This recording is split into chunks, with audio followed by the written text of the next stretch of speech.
Добар ден, празнично 8 мартовско издание на вестите на Канал Плюс. Почуваме се настаните на денот.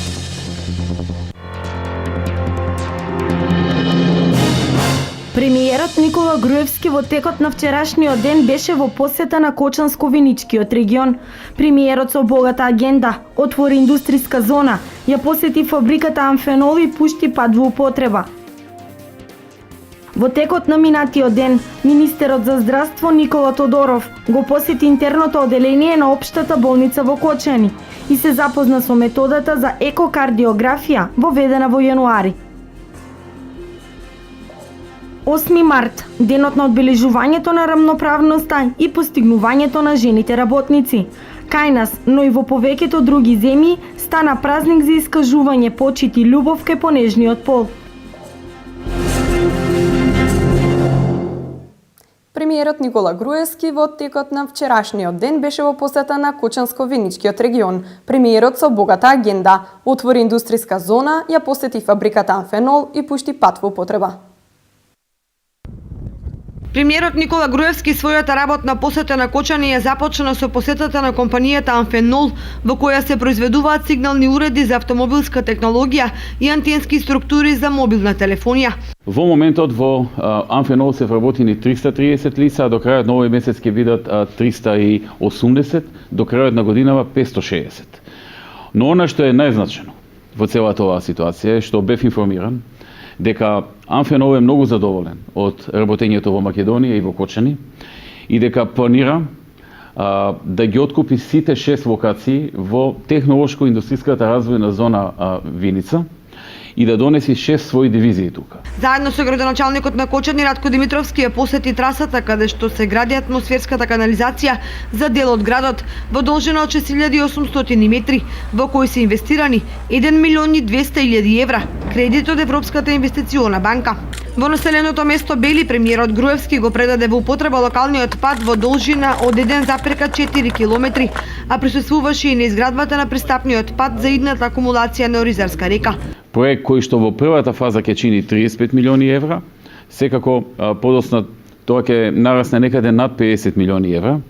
Инаку патот е долг околу 6 километри и треба да биде завршен некаде во текот на оваа година, пошто ќе се почне работење директно на градба на браната Оризарска река, која што е важна и за наводнување, и за производство на електрична енергија, и за пиење вода за општините Кочани, Виница и околните општини, како што се Чешиново, Блешево, Зрновци. Во Виница премиерот Груевски свечено го означи работењето на локалната индустријска зона. Веќе се продадени сите парцели и веќе се градат 6 фабрики, 6 производни капацитета. Една е во понапредна фаза, таа е една австријска компанија со која што своевремено се сретнавме во Виена на бизнис форумот што го организиравме, што ќе биде одличен импулс за Виница и за целиот овој регион и ќе абсорбира многу невработени луѓе. Многу луѓе ќе си го најдат своето вработување токму во овие 6, односно 11 фабрики кои што треба да се изградат.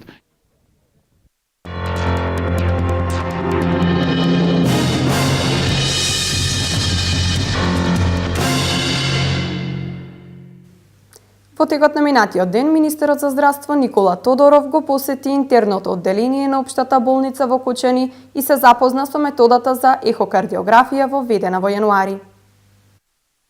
Министерот за здравство Никола Тодоров во рамките на посетата на општа болница во Кочани ги посети интерното одделение и се запозна со примената на методата за ехокардиографија воведена во месец јануари оваа година.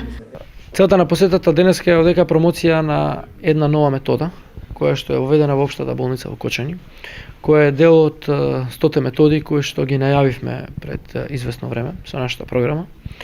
Тоа е методата за ехокардиографија. Ова метода е воведена некаде во месец јануар оваа година и досега се направени околу 280, ме коригира директорот, 280 прегледи. Веќе е ставена во мој термин, може да закажуваат интернисти, кои што ги упатуваат оние пациенти кои што имаат потреба од ваков тип на диагностика со цел на временно откривање на кардиоваскуларни заболувања и потоа продолжување со третманот во зависност од диагнозата. Некои пациенти се и трансферирани во клиничката болница Штип за интервентна кардиологија и се стентирани. Некои дури се упатени и на кардиохирушка интервенција, што значи дека овој сегмент или оваа нова метода која што е воведена има своја добра, позитивна примена за пациентите од Кочани, но и од целиот овој регион. Исто така, сакам да напоменам дека со донесувањето на новиот закон за трансформација на работниот однос на волонтерите, ќе се изврши трансформација на 25 волонтери од волонтерски договор или договор за дело во траен работен однос. И не коранува фактот што Општа болница со сопствени средства и средства од Министерството за здравство обезбеди потребни медицински апарати и ново возило и дека бројот на пациентите кои побарале помош и лекување во Општа болница во Кочани се зголемил за 11.000 во однос на претходната година. Недостигот од 5 лекари специјалисти наскоро ќе биде надминат со нови вработувања, истакна Тодоров. Во hitната медицинска помош мислам дека вработуваме 1 лекар и 3 сестри во моментот и тие би требало да се завршат во наредниот период, што не значи дека не треба да продолжиме и понатаму. Инаку досега во здравството имаме реализирано над 2000 вработувања. Директорот на Општа болница Кочани, доктор Дијана Постоловски, задоволен од посетата на министерот Тодоров, истакна. Се набави поголема медицинска опрема во 2014 година во износ од околу 3 милиони денари за повеќе оделенија.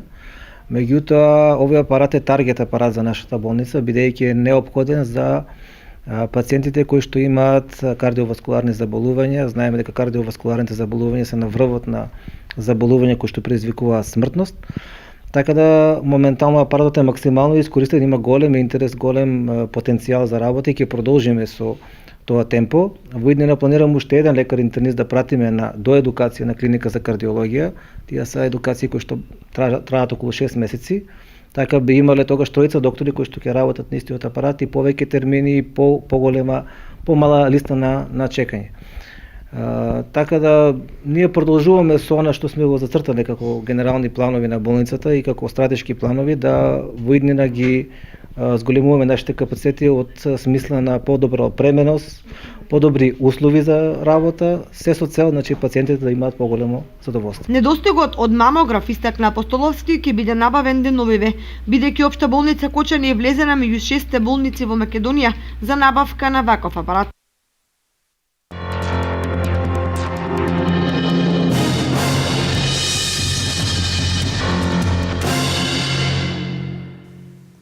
Оваа пролет новиот проект на Штипската клиничка болница ќе започне да се реализира. Изградбата на современата клиничка болница е една од најкапиталните и најзначајните инвестиции која ќе биде од големо значење во областа на медицината.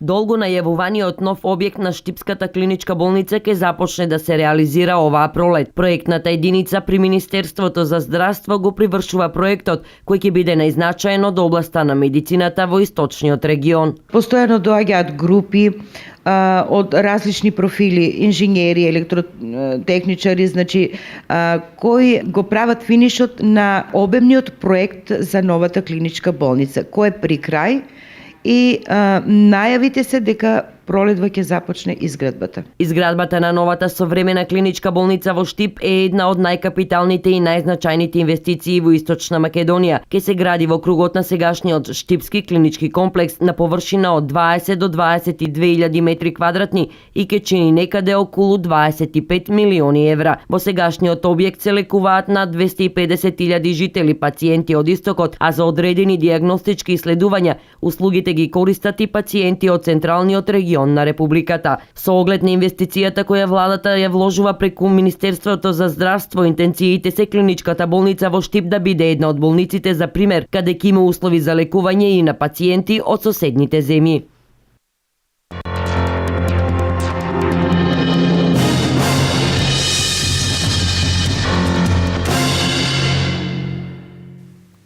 8 март, денот на одбележувањето на рамноправноста и постигнувањата на жените, кај нас, но и во целиот свет, стана празник на искажување љубов и почит кон понижниот пол. Денеска се одбележува Меѓународниот ден на жената, 8 март, денот кога се обележува борбата на жените за економска, политичка и социјална рамноправност со мажите. Понижниот пол со заеднички став.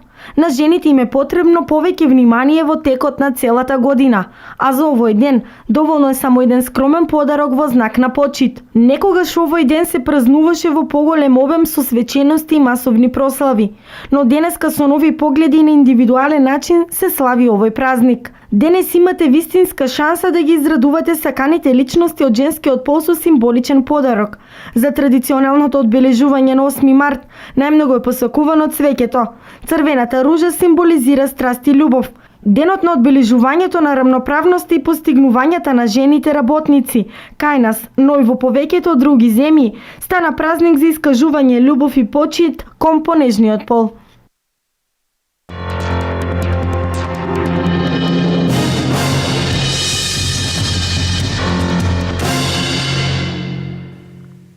Комисијата за еднакви можности го промовира концептот за еднакви права и застапеност на мажите и жените во сите области во животот. Според статистиките, жените се наоѓаат во позиција на помалку застапеност.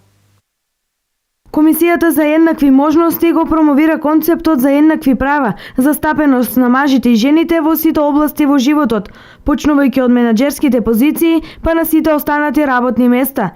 Жените ја бараат оваа родова еднаквост, која сепак е согласно законот, за 30% застапеност на помалку застапениот пол, односно не секогаш жените се наоѓаат во позиција да се помалку застапени, но можно е ова и кај мажите во помал број, но тоа е многу ретко. Дојдовме до одредени резултати, до одредени констатации, дека најмногу застапени во училиштата, во поголем дел во училиштата се застапени жените, кај наставничкиот кадар, освен во училиштето, во електротехничкото училиште, каде што можеби на некој начин професиите кои што таму се изучуваат се, да речеме условно кажано, од машка природа, иако не можеме да ги делиме така на машки и женски, но сепак интересот кај момчињата е поголем за овие струки.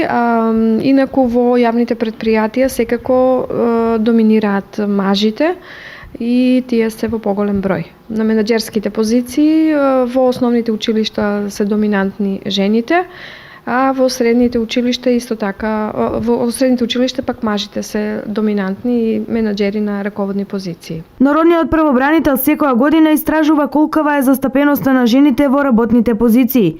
Оваа година проценката е дека на поголем број од раководните места се проректори. Ги нема во јавното обвинителство, против пожарните служби, во полициските станици, а исто така немало и жени ректори. Досега ние на жена која работи со поголема застапеност на машкиот пол не пријавила никаква полова дискриминација. Жените од комисијата реализираа и повеќе проекти. Еден од тие е проектот за користење на работното време во градинките во сабота, односно продолжување на работното време се со цел да им се олесни работата на вработените и секако на мајките кои работат во сабота. Искуството покажува дека жените мораат на некој начин да се изборат за позицијата во општеството. Сепак законската регулатива обезбедува целосна рамноправност на мажите и жените.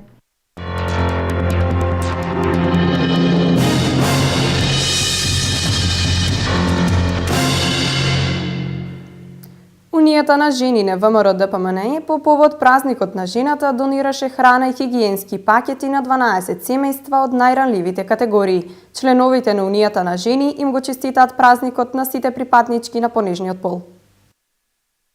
Со цел да се помогне на оние на кои им е најпотребно, вчера Унијата на жени на ВМРО ДПМН по повод денешниот меѓународен празник на жената 8 март донираа соодветна помош на 12 семејства во Караорман од социјално ранливите семејства. Во населбата Караорман со една цел да ги посетиме семејствата кои што се во групата на социјално ранливи категории, за да им донесеме соодветна помош во храна и хигиенски пакети. Унијата на жени на ВМРО ДПМН воедно им го честита празникот на сите припаднички на понежниот пол. Оваа донација ќе биде добре дојдена за сите овие загрозени семејства.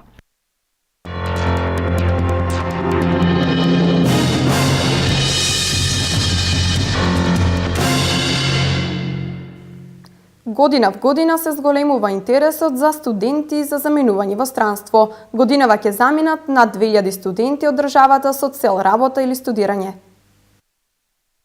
Година в година се зголемува интересот на студенти за заминување во странство. Оваа година бројката е над 2000 студенти.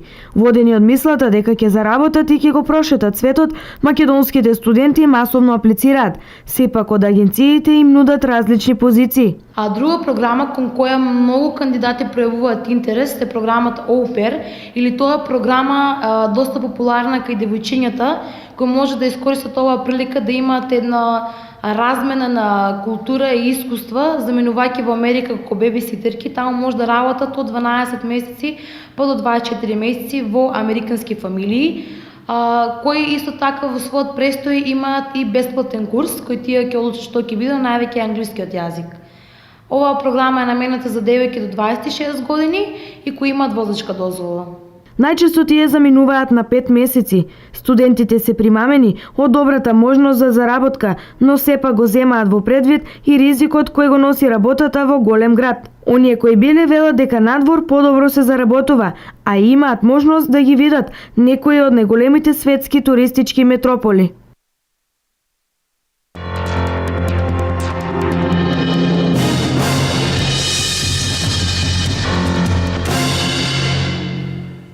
Интернационалната федерација на медицинските студентски асоциации годинава ќе гостува на Генералното собрание кое ќе се случи во Македонија.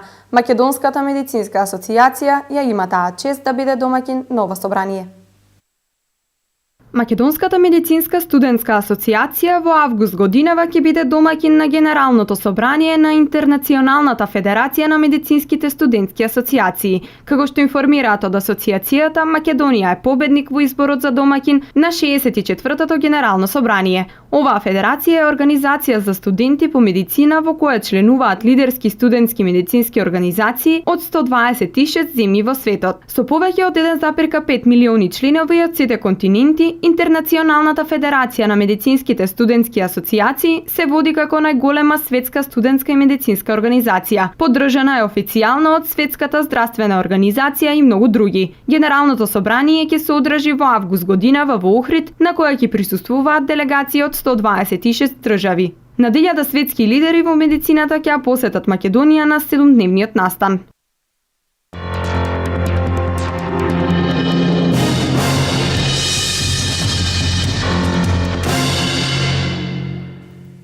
Инфоклубот од Штип објавува повик за бесплатни обуки за учество на обука за основен кариерен развој со цел успешна промоција на сопствените способности при барање работа. Пишување CV, мотивационо писмо и интервју се главните точки кои ќе се разработат на оваа обука. Апликацијата е отворена до вторник, а обуката ќе се одржи на 11 март годинава.